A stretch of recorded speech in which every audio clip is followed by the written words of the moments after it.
Good afternoon, everyone. I'm Jamie Goldman, the Marketing Director for Kephart, and I would like to welcome you to today's webinar. I want to start off by thanking all of you for your continued partnership with Kephart. Over the past couple of months, we've been hosting webinars on a variety of topics, and I'm excited that we'll be chatting about affordable housing today because the need for it is more important than ever. We are very lucky to have a couple of industry experts who have agreed to share their knowledge and expertise with us. Joining us today, we have Roger Hara, who is principal and owner of Community Builders Realty Services, a consulting firm that provides support to the affordable housing industry. Roger knows just about everything when it comes to affordable housing finance, and during his impressive 40-year career, he has worked for HUD, CHFA, the Denver Housing Authority, and several private mortgage companies. Also joining us is Garth Geer, who is the president of Palace Construction. Palace is committed to building better lives and has been building and restoring affordable housing communities since 1963. And last but not least is our own Bobby Long, who is a principal here at Kephart and the director of design. This afternoon, for the first 45 minutes of the webinar, I'll be asking these guys questions to learn more about how the pandemic that we've all been battling so hard for the past 5 months is impacting how affordable housing communities are getting financed, how they're being designed, and how they're getting built. This will be followed by a Q&A session where we will answer all of your questions during our last 15 minutes together. Right now, you should all see something that looks like this in the upper right-hand corner of your own computer. We are going to keep you all muted for the entirety of the presentation, so if you have questions, you will need to submit them by typing them into the questions pane of the control panel. You can send us your questions at any time during the presentation, and we will address them during the Q&A session at the end of today's webinar. Now that you all know what you're in for this afternoon, I would like to start off with a question for Roger, since development can't start without capital. So Roger, speaking of capital, what has been the biggest change that you've seen getting affordable housing communities capitalized as a result of COVID-19? Well, as a result of the COVID-19 and capital, the impact, I think, really began with the Tax Reform Act passed by the administration last year. And what that did was depress the value of tax credits.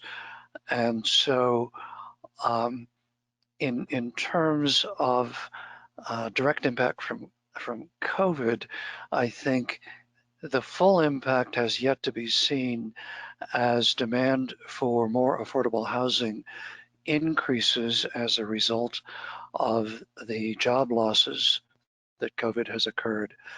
And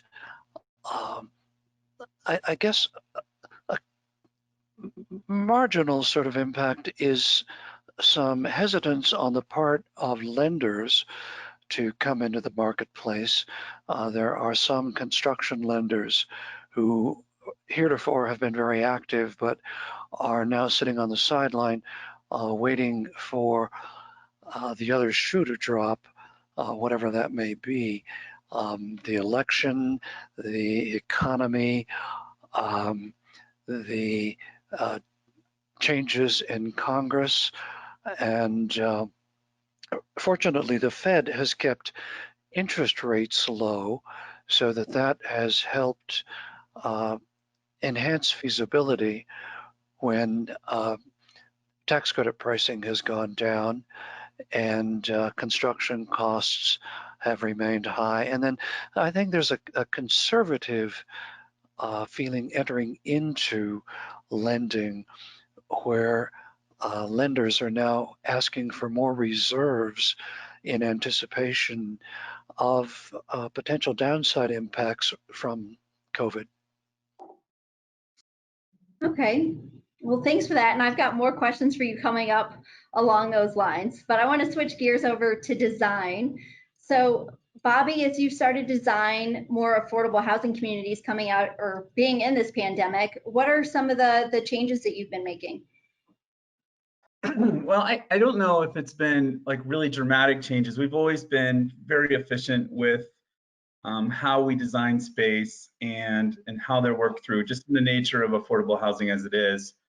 I would say that we're much more focused on trying to make sure that the experiences, that there are spaces, that it's flexible. We're being hypercritical on all aspects of design, just to make sure that we're getting as much as we can out of every little piece and every square inch of the unit, of the building, of the entry, of the site, just to make it as livable as possible right now. Okay, great. And then Garth, kind of the same question to you. What's the biggest challenge on the construction front that you're still facing? So the construction has been, it's been pretty challenging these last 5 months. If you could imagine, most of the projects, affordable housing projects that we're working on, both renovation and new build, were financed and designed and financed well before anyone even really knew the word COVID-19. So we've had to do a lot more reacting lately than we're used to. We like to say we're planners as contractors and managers, that we plan how things are going to go, and then we do them. So we've had to learn how to quickly react and adapt, and it seems to change. As you know, I looked back to my notes on my desk from 5 months ago. We were planning for the next few months, thinking, oh, by August or September, this will all be done and we'll be back to normal. Well, guess what? Now we're, the big lesson learned so far is we're going to just keep planning for the unplannable, and learning how to be more adaptable and working together as a team. This affects, as Roger said, from the lending. We are now experiencing deals that are in the hopper that are being delayed because of this. So there's challenges all around. The biggest challenge is honestly at the human level.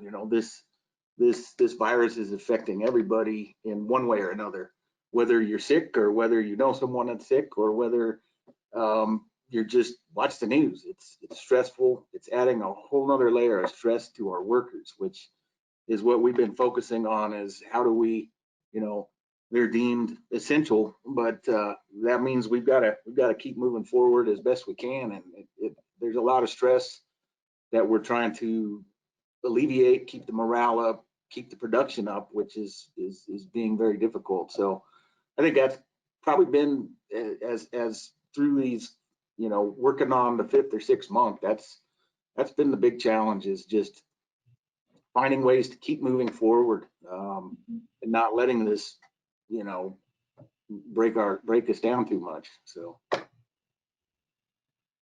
Yeah, it's definitely been a challenge on multiple levels.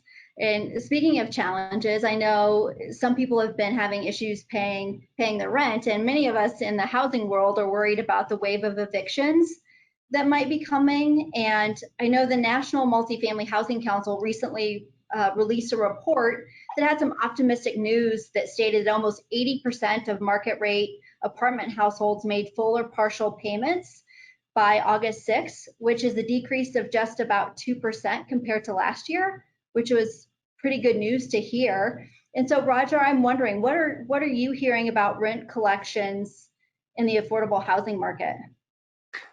For now, rent collections in the affordable housing market have remained fairly steady, primarily because there's been a lot of external support that's been provided. And a lot of the owners have been working very hard with their management companies to work with their residents, because many of the residents of affordable housing work in essential service industries. And so they don't work from home or can't work from home. And so for a certain percentage of them, there's been a lot of job security. And so they've been able to pay their rent. And then for others, owners have been willing to create payment plans where people will pay as much as they can and defer payments on the balance, and just accrue rent that's due. And so for the most part, what I've been hearing from the people I work with and friends in the affordable housing industry, collections have been in the 84–85% range, which may change as support runs out and erodes and goes away. So as Garth said, people are just having to learn how to be flexible and adjust. Yeah, those numbers were surprising to me, Roger. So hopefully something will come through so everyone can keep paying their rent. Well, it's kind of like there was a guy who fell off the top of a high-rise building, and as he passed each floor, he was heard to say, "Well, so far so good." And it's kind of where we are now, I think, in terms of rent collections. So far, so good. Well, hopefully it'll stay that way. I'm trying to be optimistic. So, Roger, I've got a follow-up question for you. With rising housing costs, the development of affordable housing is more important than ever. So, what advice do you have to share with everyone to ensure that affordable housing deals are still being put together? Well, I think it's important to work with a flexible, experienced, knowledgeable team that can be creative and learn how to tap dance around all of the challenges that inevitably are going to come up. And I think people need to be prepared for increased competition for the limited resources that are available. And as the demand increases, I think there are going to be more and more people entering into the marketplace looking to develop affordable housing because the demand is so great. Unfortunately, the resources available to meet that demand are limited. And so it becomes critical to approach projects very thoughtfully and be prepared to make a lot of adjustments along the way, because oftentimes the deal that winds up getting built bears only passing resemblance to the deal that started out at the beginning. Yeah, I was going to say Bobby knows all about that from the design perspective. So that's a perfect segue into my next question for Bobby. So Bobby, I recently read an article about ways cities can start combating the affordable housing shortfall. And one of the big ideas proposed was for cities to start converting commercial buildings into residential projects as a relatively cheap way to provide new housing that also addresses the expected glut of vacant commercial real estate. Do you see that being a viable solution? No, I'm just kidding. Absolutely. I mean, it's, you know, as we start to look at ways that we can to fight the affordability crisis, and unfortunately, this crisis was happening long before COVID, and this has done nothing but accelerate the crisis that we have to provide affordable housing. You know, one thing that I think a lot of people are starting to look at is how do we repurpose office buildings? How do we repurpose old strip malls? How do we repurpose a lot of the things more in the city? I think most people agree one of the answers is density. And how can we take that density, find density that's already there? An office building makes a perfect sense, especially now when you drive by and it might be empty. And I think there are a lot of opportunities to take an existing office building or some other infrastructure and repurpose it. It's not a one size fits all. It needs to fit a bunch of criteria. It needs to be in a place where people want to live.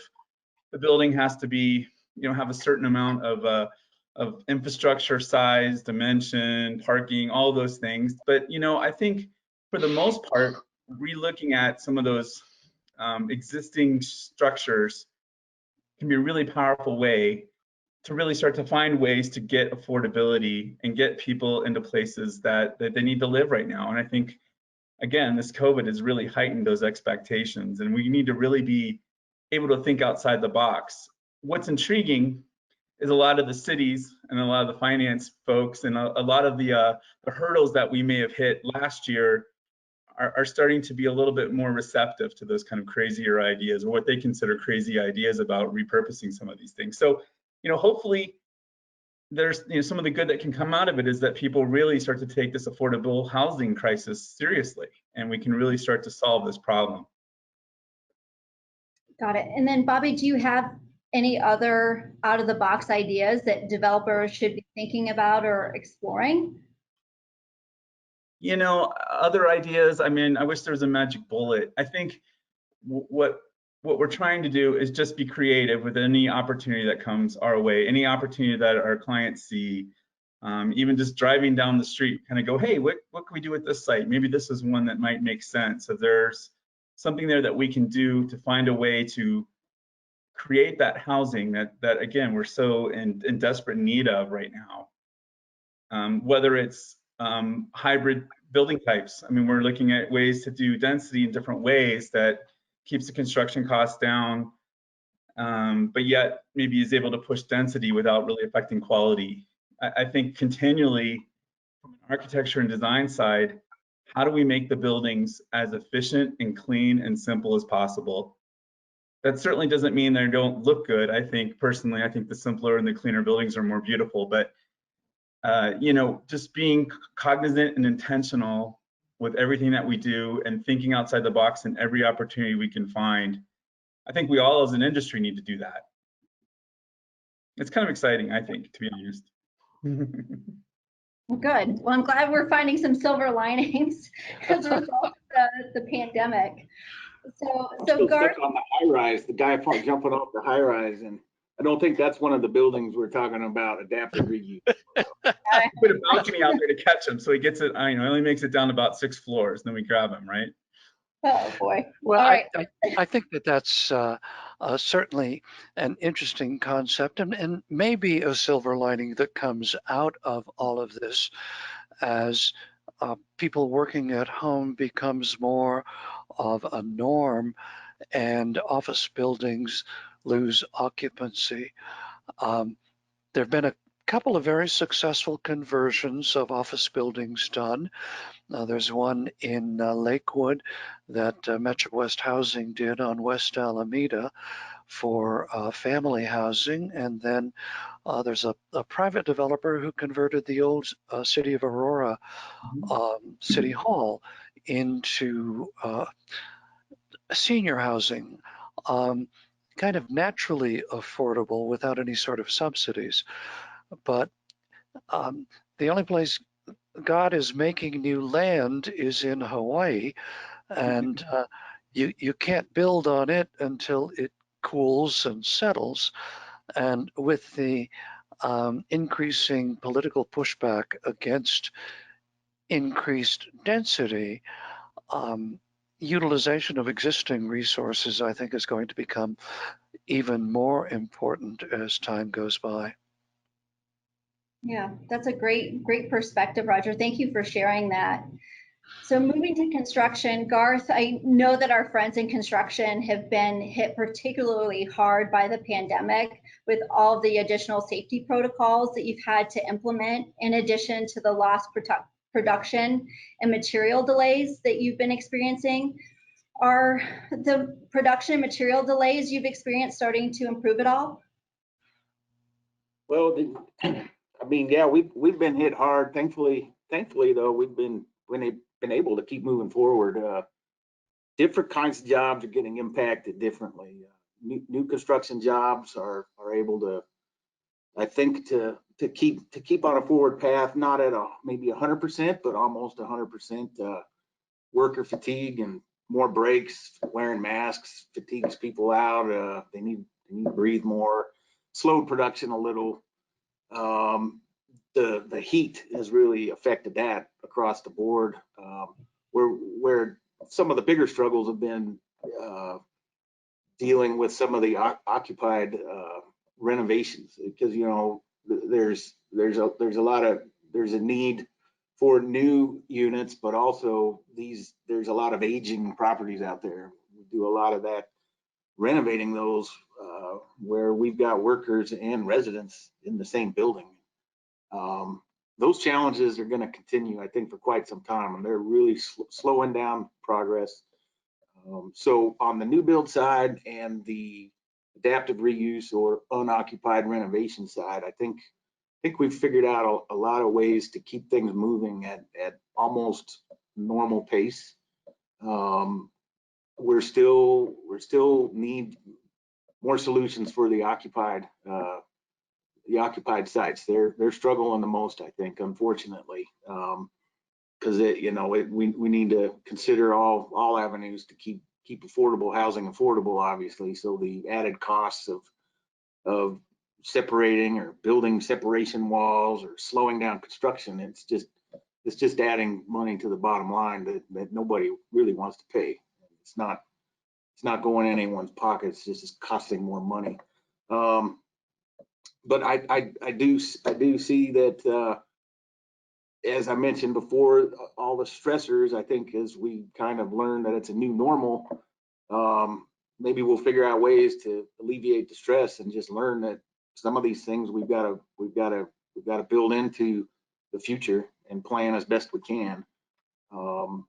I do see, you asked about material. I've seen both ups and downs in material. We are experiencing some severe, supply chain problems, mainly with manufactured products, overseas products, and products from Mexico.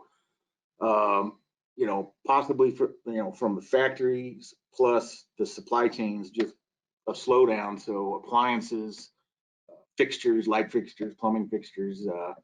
We're just learning that we have to, order, even more in advance than we used to, and really stay on top of them. And commodity wise, I think we're doing okay right now. Local products or regional products, not so bad, thanks to probably kind of the recession we're in. The prices aren't going up, and maybe down, but they're not going up like they were over the last few years. So I think we are seeing some light at the end of the tunnel, but I think also we just need to all kind of work together on and understand that there's got to be some different ways to tackle some of these projects coming up. Mm-hmm. Have you guys been able to find any creative solutions to some of these challenges? Yeah, I mean, working together with architects, with property owners, we've found ways to keep moving forward. It's involved a lot of scheduling and rescheduling and logistics, and I know our managers and soups are just getting sick of rewriting schedules and coming up with plan A's, B's, C's, D's, and E's and F's. But and then the next day things change and let's try it a different way. But it's better than the alternative of just throwing in the towel. So it is about considering the human element. It's about getting people to feel comfortable and proving that we can progress safely, and the more we learn about how the virus works, and the more we learn about what's a myth and what's a fact, the better we can offer those services. Can we train the murder hornets to bring in supplies? Maybe they can fly supplies in.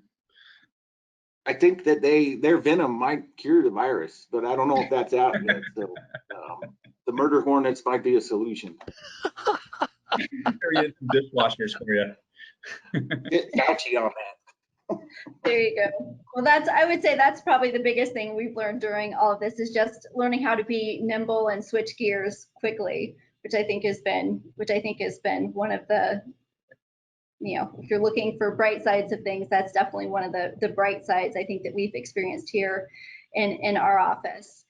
Roger, I know earlier you were talking about different legislation that the government might be looking at. Is there anything that the government or anything new that might be coming along the lines from the government to get and help with the creation of more affordable housing? There's been bipartisan legislation introduced in the Senate that would look to leverage existing resources to make them spread out further. And unfortunately, the legislation has gotten stalled because of the negotiations over COVID relief. And the last I heard in talking with somebody in Washington yesterday was that there is hope that it may get attached to the post office relief bill that the House is likely to introduce, but the likelihood of that getting passed by the Senate is remote right now.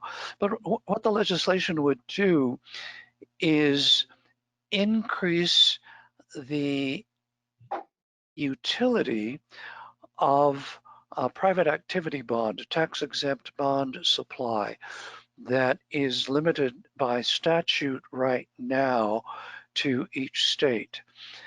And there is a rule that requires that the cost of construction of a project financed with tax-exempt bonds be financed with at least 50% tax-exempt bonds.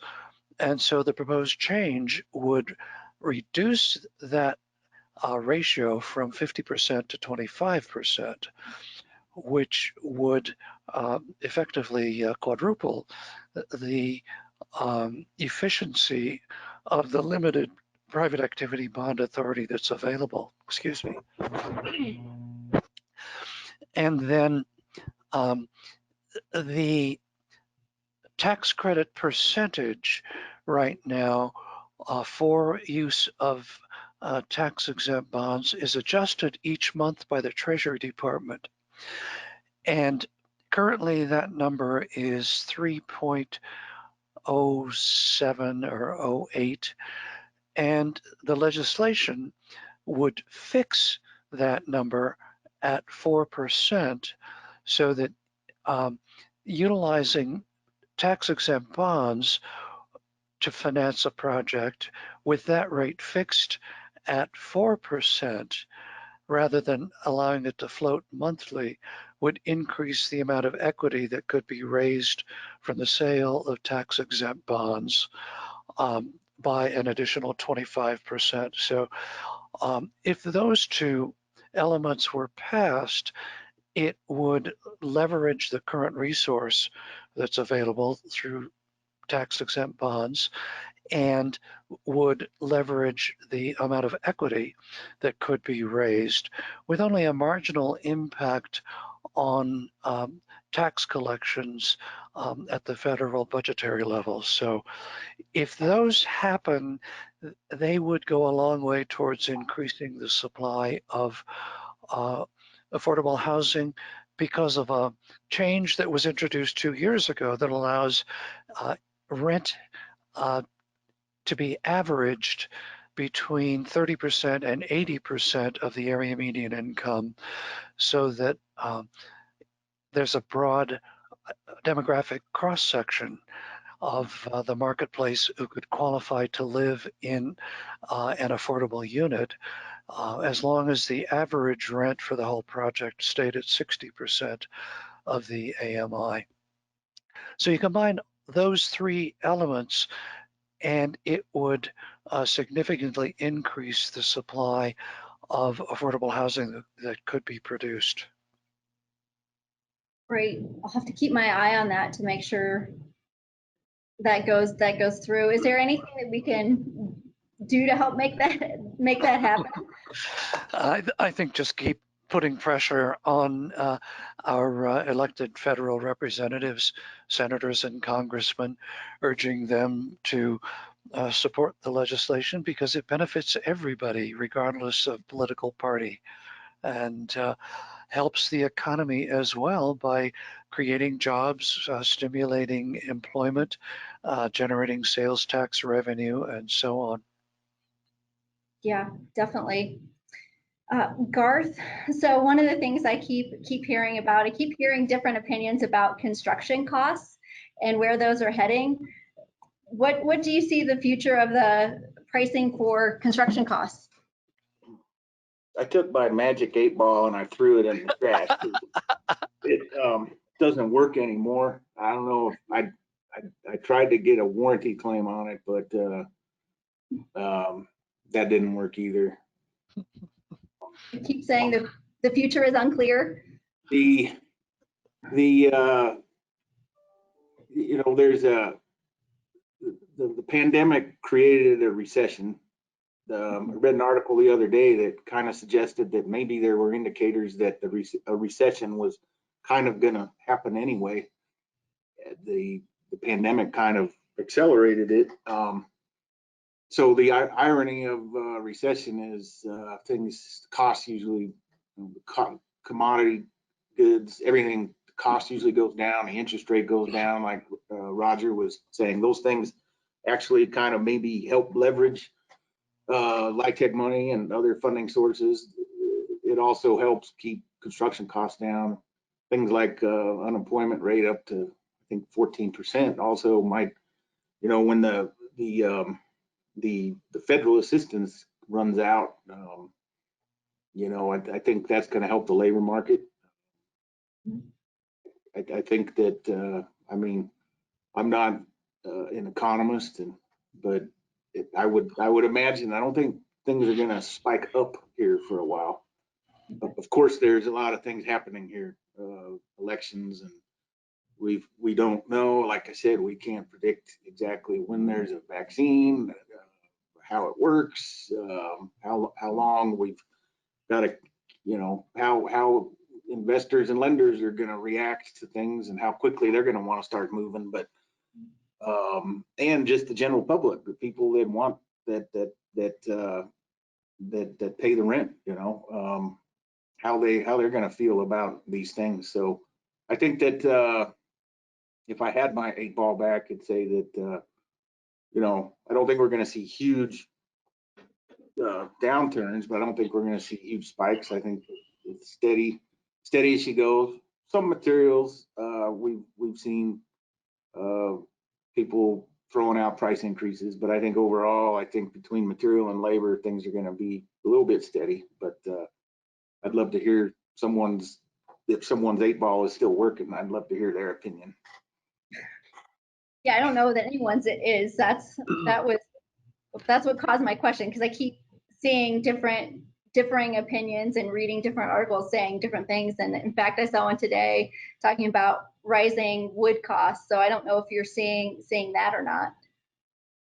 Well, last week I saw one saying that the price of lumber is going to drop. So next week, and then the week after, it's going to drop. Towards the end of the year, we always see industries trying to make across the board increases, you know, adjustments. But you know, with all the industries, you know, kind of coming out of a phase, large industries having bailouts, the general public having bailouts, and more bailouts being proposed, it's hard to, I think it'd be hard to justify huge price increases without, you know, without some reasons behind it. Especially, you know, Colorado, I think, is doing pretty good, but I think across the nation, I don't think everyone's in a boom right now.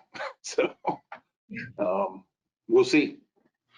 And then you throw in the trade wars, the tariffs on imports from overseas, even from Canada and Mexico, and there's an impact there, and the ripple effect. And then you throw in the challenges of dealing with local government and the problems they're having with staff, paying staff because of declining revenue, and it's slowing down the ability to get things reviewed and approved through cities, fire departments, and those delays have an economic impact on total project costs. So it's our new normal is frightening. It's like something out of a John Carpenter Halloween movie. It's So funny you say Jamie, that. Jamie, I think we were supposed to end this on a positive note, so we gotta come up with a new question. Yeah, I'll switch to a new question. I know, Garth, you were talking about some creative solutions working with your architects, and Bobby was talking about, looking at existing buildings. Roger, are there any creative financing solutions out there as people are looking to get funding for their projects? Any great ideas? Well, actually, there is a really interesting new financing platform that is developing in Denver. There's a longtime real estate man named Ed Anderson, and he developed the Denver West complex out on I-70 near Indiana. And it's a platform called the Sharing Connection, connection with an X. And what Ed has done is recruited friends and investors to set up a fund that will try to provide non-traditional loans or loans for non-traditional kinds of development. The first large loan that I'm aware of they made was for completion of a workforce housing project in Gypsum in Garfield County in western Colorado. The developer needed a bridge loan in order to complete construction of the project, and he had an adjacent tax credit project under construction and didn't have the capital to get a loan from a traditional bank. And so the Sharing Connection stepped in and provided him with that loan. And Ed has been able to arrange something like a line of credit from First Bank, and then investments from individuals, corporations, foundations, and so on in an impact investing sort of way. And it's going to be interesting to see how that evolves, because they're very creative. They've got a very high qualified board and large advisory committee. And I think there's the potential for some good things to come out of that in a way that will, again, help leverage existing resources by bringing their new resources to the table. And then CHFA, Freddie Mac, Fannie Mae are always looking at developing new programs and platforms. Freddie Mac and Fannie Mae, for example, last year developed a forward commitment program that would go towards creation of workforce housing. So housing affordable to people who make too much money to qualify for subsidized or tax credit housing, but not enough to qualify to live in the new construction stuff that's being built now. And NGL Partners developed one of the first projects like that in the country at Peña Station near the Panasonic facility. Gorman is building a project like that for Vail Associates in Keystone, and it's an alternative that doesn't involve tax credits, but helps fill a gap in the marketplace. So let's have to see what happens. Okay, great. So I assume that if anyone's interested in getting connected with a sharing connection or all those other resources, I imagine you'd be happy to connect with them. Of course. Great. Love to hear it. And I love to hear that there's some creative solutions and things happening out in the marketplace. That's pretty exciting. So getting onto a positive note. So Bobby, what are some silver linings or things that you're seeing from an architectural perspective happening in the affordable housing world? You know, I think there's a lot. I'm a pretty optimistic person, so it's probably easy for me to see the silver linings or look for them at least. But you know, something that Roger was talking about, it's something I think that we've all been, at least I know I've been purposely moving towards. We were in such a reactionary mode for months, right? This happened and we're just kind of trying to react and deal with it.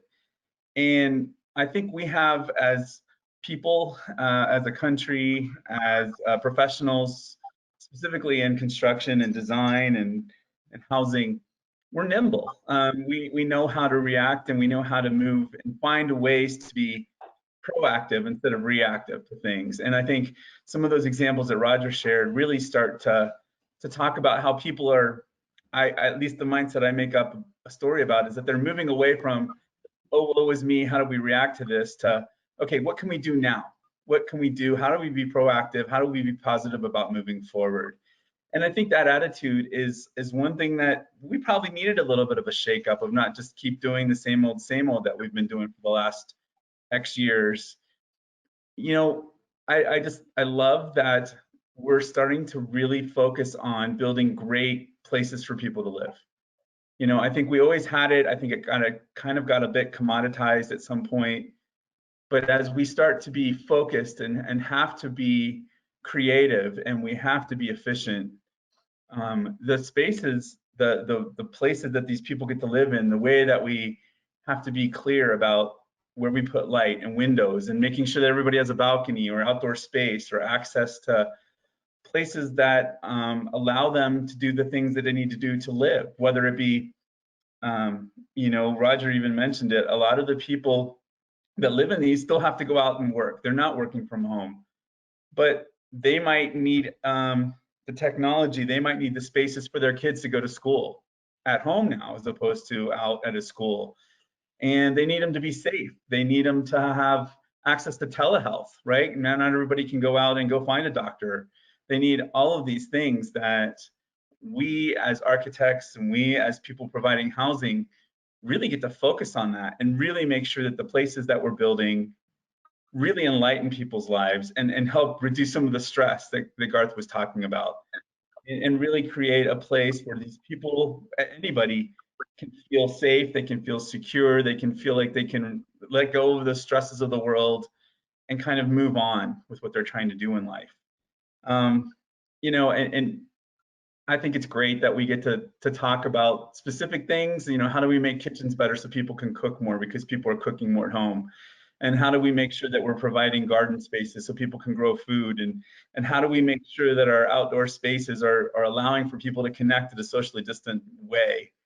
And I you know, I'm kind of a geek that way, but I'm just really excited about being able to build these places that are so impactful for folks. And I think it's become heightened. And I love the idea about being proactive as opposed to reactive right now. And just, here's where we are. Let's just make things better. I don't know if that was positive enough for you or not, but you know, that's the way I think.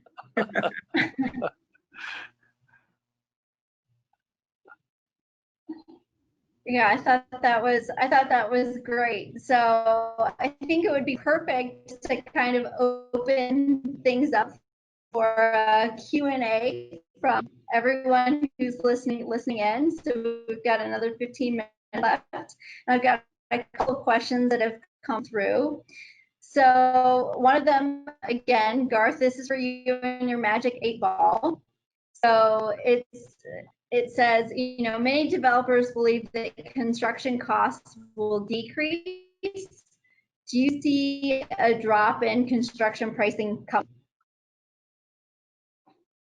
So I don't have a list of who all is on the webinar, but so please, nobody take offense, but I think as a developer, I think that the answer is they're always going to decrease, right? I mean, we always want to think that they're going to decrease, but by saying that I don't think they're going to spike, I do think they're stable and theoretically they could decrease. But again, give me that magic 8 ball. Are they going to decrease by, a huge percentage? There always seems to be a lot of different factors that come into play. If the financing helps, and usually if, finance driven, especially these LIHTC deals, there's pro formas involved, and it might just be how efficient can we get at the base scope, and then what's left over to provide some amenities and whatnot. Because usually the way we come to budgets on jobs is by what all can we cram in here. So can we get another few units out of the same budget? I don't know. That's probably pretty optimistic right now. I think that let's get through the fall, let's get through the election, let's get into next year, and then maybe we'll see. But to bank on it right now, I think would be a little premature.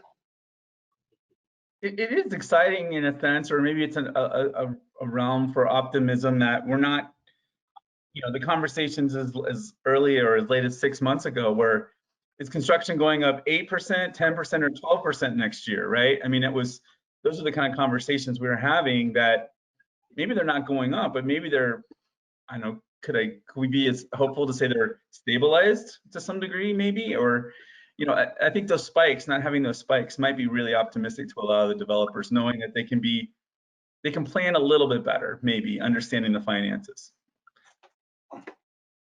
There's me being optimistic again, but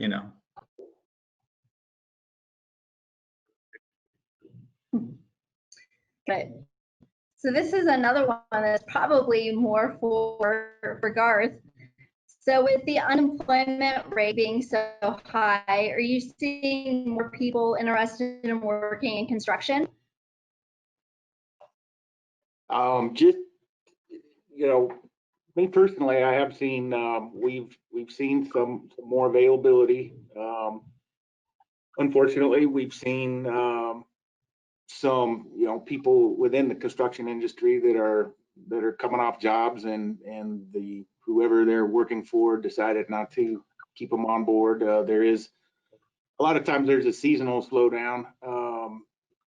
So there is availability. As far as I think that maybe the question is are people looking at the industry fresh? I haven't really seen that yet, so graduates or people from other industries getting into construction.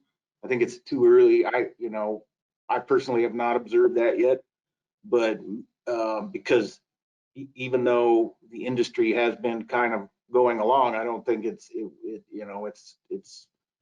again, with all the stress and everything, I haven't seen a lot of that, but I hope that if we can keep it a positive message and keep construction strong, especially in Colorado, that maybe we can get some more people coming in and looking at it as a career, and helping infuse the workforce as we stabilize through this and grow through the years.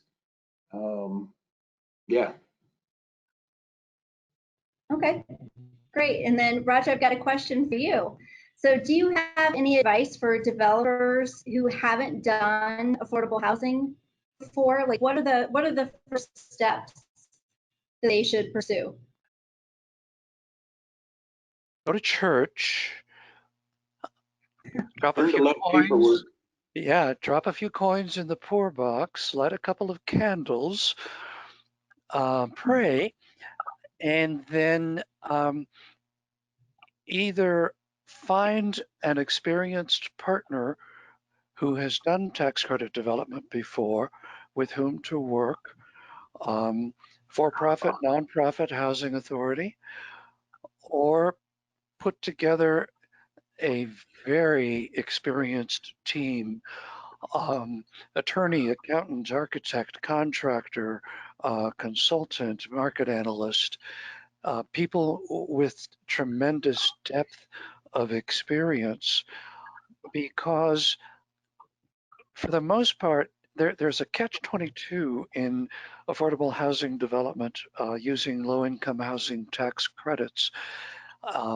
And the catch-22 is you can't do a tax credit project until you've done a tax credit project.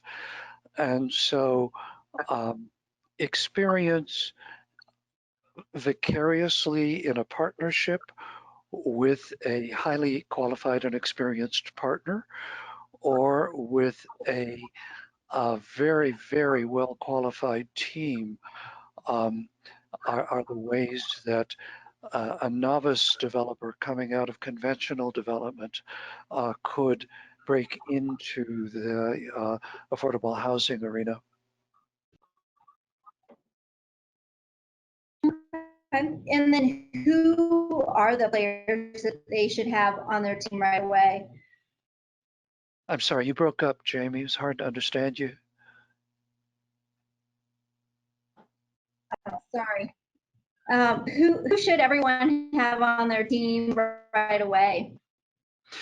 Well, probably the first person to add to the team is going to be a market analyst who is a CHFA qualified market analyst who can look at a site in a market area and give a developer feedback on the likelihood of success of a project, the need for a project, because CHFA only receives so many dollars in tax credits per year that they can award, and they have a responsibility to spread those credits out around the whole state.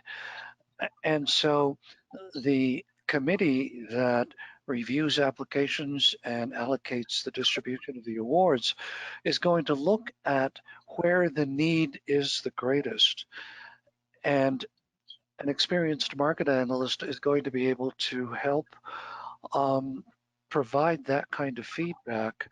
And then that market analyst will also have a relationship with the people at CHFA where he or she can call CHFA and say, hey, I've got a client with a site here and they want to do X number of this kind of units. What do you think? And the CHFA staff will tell the market analyst, yes, no, maybe. And that will help guide the novice developer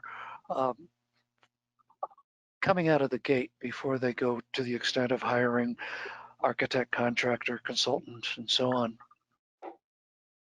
Oh, that's great advice. Thank you, Roger. So we've got a couple of questions that are coming in along the lines of design. So Bobby, has the pandemic sparked a different way to design entering buildings, such as cleansing or temperature monitoring? You know, entering buildings, I don't know if we've specifically said that, hey, we're going to create spots where we're going to have temperature monitoring stations and things like that. I would imagine that may be coming.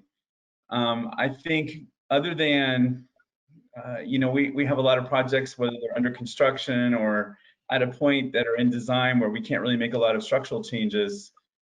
You know, so we've been having discussions around doorways and how different doors function and accessibility rules around those different kinds of doorways and things of that nature. How do we make safe entry into the buildings for visitors and residents? I think as we look towards new product, one approach is to really try and figure out how we minimize the number of people going into, instead of one big building entry, for example, we might try and find ways to break that down into 2, 3, 4, 5, depending on the size of the building. how does everybody have their own, or what they perceive to be their own private entry, or a smaller group, a small neighborhood within a unit. I mean, you can imagine if you have 200 units in an apartment complex, how do we make it feel like you're not going through the same door that everybody else is, that maybe you and 50 other units are entering and have your own elevator or your own stair course. It also helps us maybe keep that path to the front door shorter, make it more efficient. We certainly can get rid of corridor. That's always a good thing. Garth will tell us that. And then, realize that these are people's front doors. So, as the way it affects design, I think, again, we're really thinking about how people are getting to and from their front doors, whether it be, there's definitely product that's now going back towards some of those exterior, whether it be breezeway buildings or products that are closer to the outside, so that we don't have these long hallways. But I think really just focusing our attention on that whole experience of getting from outdoors, wherever their bus stop, their place of employment, the park, the car, wherever they are, to get to their door with as least interactions as possible. I think it's really the way that a lot of clients have been interested in pursuing them. Great. And then how do you see amenity spaces changing? Do you see them getting smaller so people can start addressing social distancing? Yeah, I mean, especially in affordable housing, it's not like we had these massive amenity checklists like we do in some of the market rate stuff. It's not like they're part of the amenity wars, which is a good thing. I think what we've done is really trying to look at those again to be maybe a bit more spread out in the building, so they don't feel like they're all stacked on top of each other. Taking advantage of places within the building that maybe are inefficient, so that we can create a variety of spaces. Being flexible with the rooms. I mean, can we create places where 1 or 2 people can go and have a work meeting or an online meeting, host a webinar, something like that. And yet it can open up and find ways for people to socially distance in their interactions with the rest of staff. I think the days of the huge, big, great rooms and big theaters where everybody's trying to pack into them, I don't see those being around much longer. I do think it's, how do we create space that can be flexible for any number of uses and can be repurposed at the drop of a hat, and can be sized, I think, flexibly as well. Those sound like great tips. So we are basically out of time. There are a couple of questions that we didn't get to, so please feel free to reach out to us afterwards. You guys did an awesome job. I love the information that you shared with all of us today. And as everyone has heard, the pandemic has changed lots of things in our industry. And so for our next webinar, we are looking to hear from apartment operations managers and leasing specialists. So we want to hear from the front lines what those professionals are hearing and witnessing. So what people are asking for when it comes to units, what people are asking for when it comes to amenities these days. So we're very excited about that. And we loved this webinar as well. So if you guys want to coordinate a recording of this one, or if you want to join us for the next webinar, please reach out to me. My email address is jamieg@kephart.com. So thank you all again for spending your time with us this afternoon, and we look forward to seeing you sometime next month.